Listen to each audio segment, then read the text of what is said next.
आप ही के एक सहयोगी श्री लालू यादव जी कह रहे हैं, अरे ये सब कुंभ का क्या कोई मतलब है, फालतू का कुंभ है। यानी सनातन धर्म के इस महायोजन को फालतू उनको दिखाई देता है।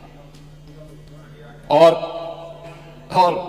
इनकी एक और सहयोगी उससे भी 2 कदम आगे आकर के कहती हैं कि महाकुंभ मृत्यु कुंभ में बदल गया है। ये क्या है? ये क्या है? मल्लिकार्जुन खड़गे कांग्रेस के नेता अध्यक्ष कहते हैं कुंभ भगदड़ में हजारों लोग मारे गए। और जया बच्चन क्या कहती हैं? ये समाजवादी पार्टी की नेत्री है। इस देश में अभी सबसे बड़ा मुद्दा महाकुंभ भगदड़ की घटना है। उन मृतकों की सही संख्या बतानी चाहिए और जनता को सफाई देनी चाहिए। उन्होंने आगे क्या बात कही? उन्होंने कहा व्यवस्थाएं आम आदमी के लिए नहीं बल्कि वीआईपी के लिए थी। शवों को गंगा में बहा दिया गया, इससे पानी प्रदूषित हुआ है। यही पानी लोगों तक पहुंच रहा है। और ये इस प्रकार के गैर जिम्मेदाराना बयान समाजवादी पार्टी, कांग्रेस, आरजेडी और टीएमसी के नेताओं के द्वारा सनातन धर्म के जुड़े हुए सबसे बड़े आयोजन के प्रति दिए गए। महोदय, मैं जानना चाहता हूं कि क्या सनातन धर्म का अनुयायी बनना या सनातन धर्म के किसी आयोजन को भव्यता के साथ करना क्या कोई अपराध है? उस आयोजन को उन सीमाओं के साथ, उस आस्था को सम्मान देकर के आगे बढ़ाना क्या कोई अपराध है? और अगर अपराध है तो हमारी सरकार इस अपराध को कर रही है और आगे भी कर रही है। क्योंकि हम लोग ये मानते हैं सनातन धर्म इस देश का राष्ट्रीय धर्म है। सनातन धर्म की सुरक्षा में ही भारत के अंदर पल रहे हर मत और मजहब की सुरक्षा भी है और उनका सम्मान भी है और उनका गौरव भी है। और सनातन धर्म की सुरक्षा विश्व मानवता की सुरक्षा की गारंटी भी है।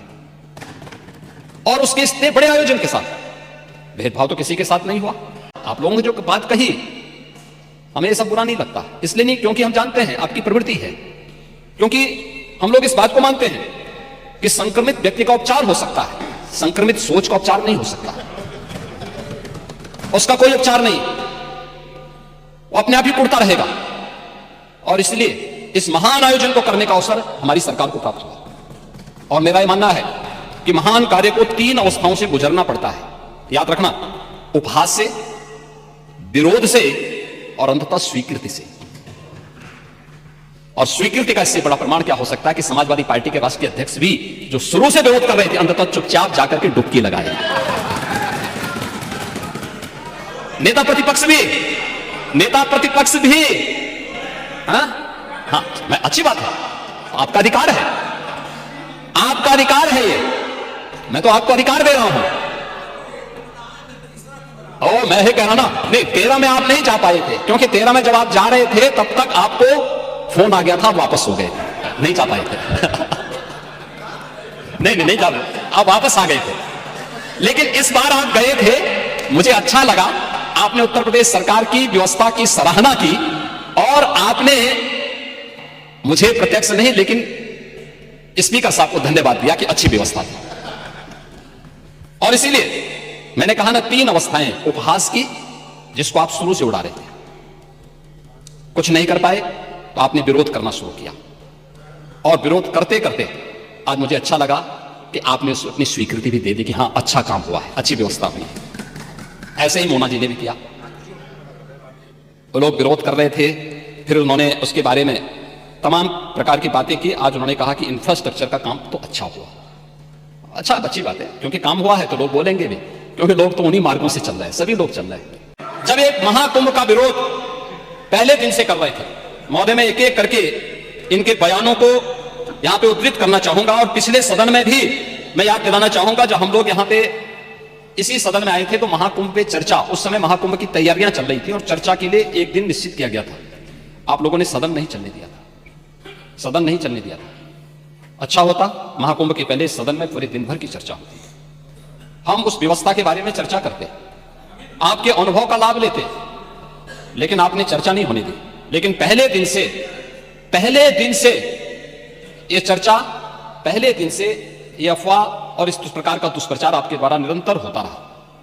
आप याद करिए, समाजवादी पार्टी के राष्ट्रीय अध्यक्ष ने महाकुंभ आयोजन के पहले इस बारे में कहना शुरू किया कि साहब इतना पैसा और इतना विस्तार देने की आवश्यकता क्या है। उनका बयान कि हमारी सरकार से अपील है कि बहुत सारे बुजुर्ग जो 65 साल से ऊपर और 70 साल से ऊपर के लोग हैं स्नान नहीं कर पाए। उसके बाद फिर उनके बयान आए जब शुरू हो गया। फिर लगातार अगर समाजवादी पार्टी के सोशल मीडिया हैंडल को देखें, वो आपके संस्कारों के अनुसार ही भाषा का प्रयोग भी करते हैं, और जिस प्रकार की भाषा का उसमें प्रयोग किया जाता है, मुझे लगता है किसी भी सभ्य सोसाइटी के लिए वो भाषा कभी शोभा नहीं देगी।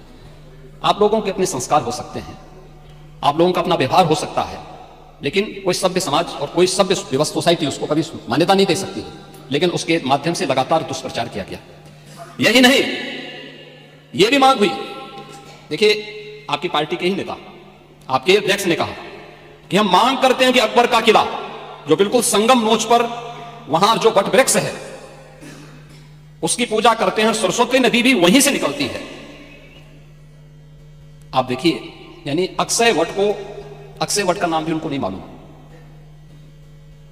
सरस्वती कूप को सरस्वती नदी कहते हैं। ये आपका जनरल नॉलेज है।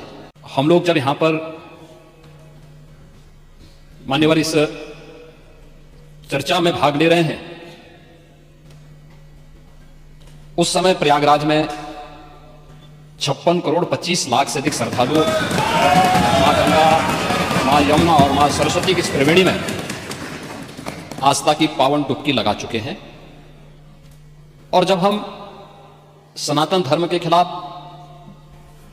मां गंगा के खिलाफ, भारत की आस्था के खिलाफ या महाकुंभ के खिलाफ कोई भी अनर्गल प्रलाप करते हैं, कोई झूठा वीडियो दिखाते हैं, तो इन 56 करोड़ लोगों की आस्था के साथ एक खिलवाड़ है, भारत की सनातन आस्था के साथ खिलवाड़ है।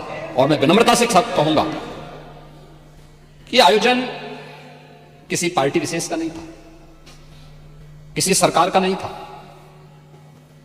मैं तो बार बार इस बात को कहता रहा हूं कि आयोजन समाज का है, सरकार पीछे है।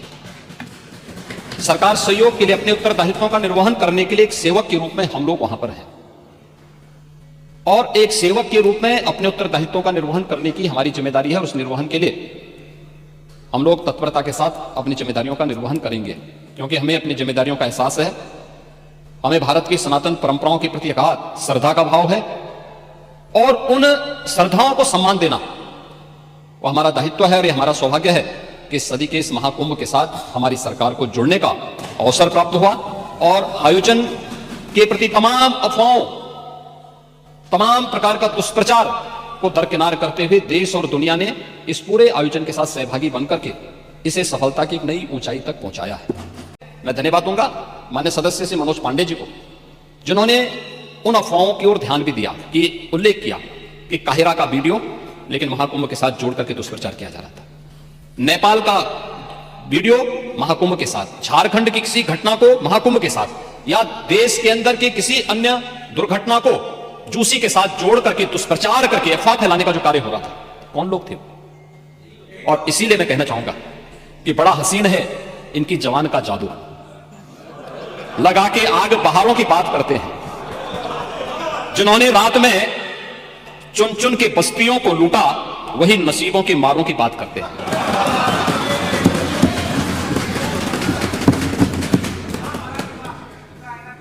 महोदय, ये उर्दू नहीं है, ये सब हिंदी। आपको मैं बताना चाहता हूं, आपको मैं एक और बात बताना चाहता हूं, जो अभी नेता प्रतिपक्ष कह रहे थे।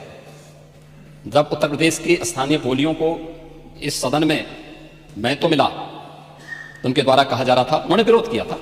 ठीक, उनकी सोच है, ये समाजवादी संस्कार भी है कि हर अच्छे कार्य का विरोध करना है, हर अच्छे कार्य का विरोध करना है। तो उन्होंने कहा कि हिंदी इस सदन की भाषा है, तो हिंदी को तो हटाया नहीं। इस सदस्यों को एक छूट दी गई है कि किसी भी इन बोलियों में बोल सकता है, हिंदी में ट्रांसलेट की उसकी सुविधा मिलेगी। इस सुविधा है, थोपा नहीं गया है। दूसरा, भोजपुरी हो, अवधी हो, बुंदेली हो या ब्रज हो, पांडे जी, इनकी लिपि भी देवनागरी है, कोई दूसरी लिपि नहीं है। संविधान के द्वारा घोषित जो व्यवस्था है उसी के दायरे में सारा कार्य हुआ है। आप जैसे उम्रदराज व्यक्ति को तो इसका स्वागत करना चाहिए, इसका स्वागत करना चाहिए। ओह, मैं इसीलिए कह रहा हूं देवनागरी ही लिपि है और उसी दायरे में सारा कार्य हुआ है। और इसीलिए मैं आपके संज्ञान में लाना चाहूंगा कि ये जो कार्य है, इस कार्य के साथ हमें उसी सकारात्मक भाव के साथ जुड़ना चाहिए। मैं आपके विरोध को कभी उसका ना मैं उपहास उड़ाता हूं, ना मैं उसको बहुत उसके साथ जोड़ता हूं, क्योंकि मैं जानता हूं आपकी आदतों। मुझे मालूम है आप लोगों के बारे में एक मान्यता यह भी है, मजबूरी भी है, और आपके बारे में मान्यता भी है कि आज के समाजवादियों के बारे में, कि जिस थाली में खाते हैं उसमें छेद करके फिर जाते हैं।